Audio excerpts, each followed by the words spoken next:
there's a deep-seated fear of any sort of political sort of overlap between the broader left and people from the right wing who become interested in the ideas of the broader left or curious about the ideas of the broader left, and they don't want that.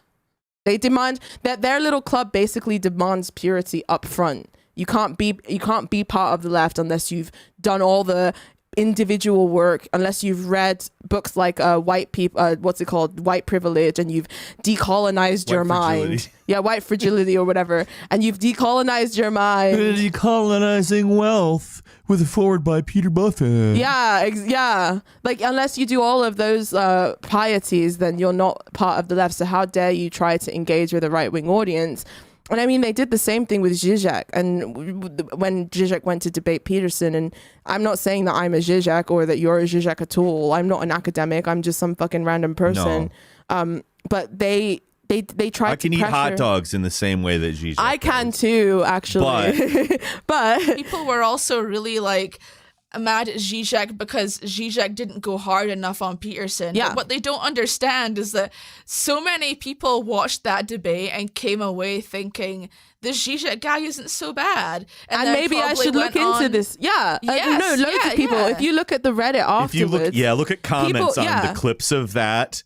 It's filled with that shit. People who are like, oh, I didn't understand what this is. It's because Zizek actually understood the purpose of an event like that was to get people to understand your point of view and to win people over to your point of view, not to necessarily just dunk on the fucking person that you're trying to chat shit, debate or whatever. It's not a fight. Exactly. It's acting. It's exactly that. It's a presentation of ideas and who can articulate and present their ideas in a convincing enough fashion is going to win that debate. And as you've just seen, from the evidence, you now have all these people on Reddit like, oh, well, Peter said Marxism was this and that and that. But actually, when you listen to Zizek talk about it, it makes a lot more sense. And like this and that. So read those fucking comment threads. It's filled with that shit. Yeah, and then on Reddit, on YouTube clips of the debate itself, you will find so many people who say exactly that. I heard from Peterson Marxism was this. Zizek said it is this.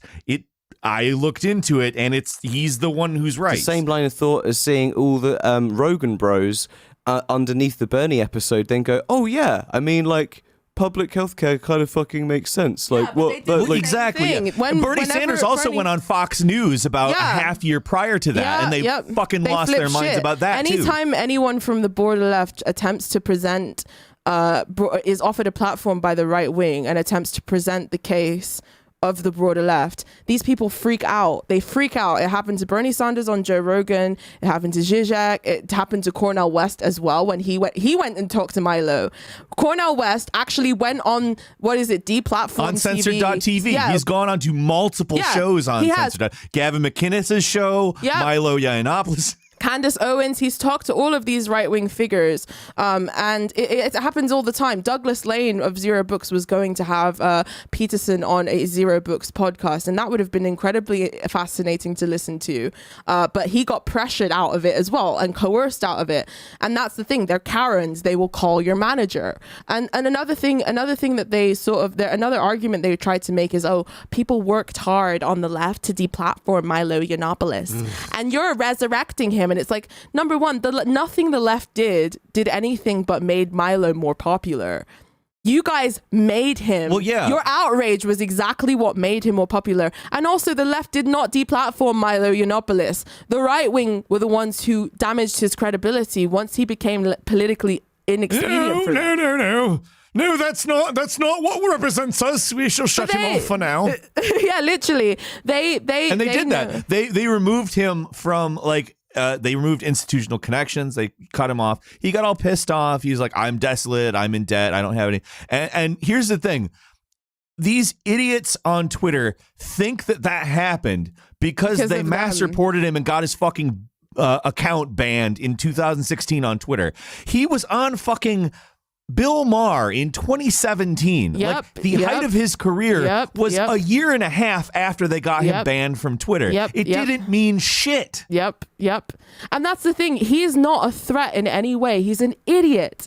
He's an absolute idiot. But they act as if the sky is going to fall and implode on our heads every time he goes to speak. And that lends him credibility. Yeah, that more makes than him he a bigger, deserves. more powerful figure who He's can not do somebody whatever that he should- wants. he's not a going to tool. affect the leftist brains. He's not at all somebody that should be feared. He's not at all somebody that we should be concerned about or should be even afraid to talk to.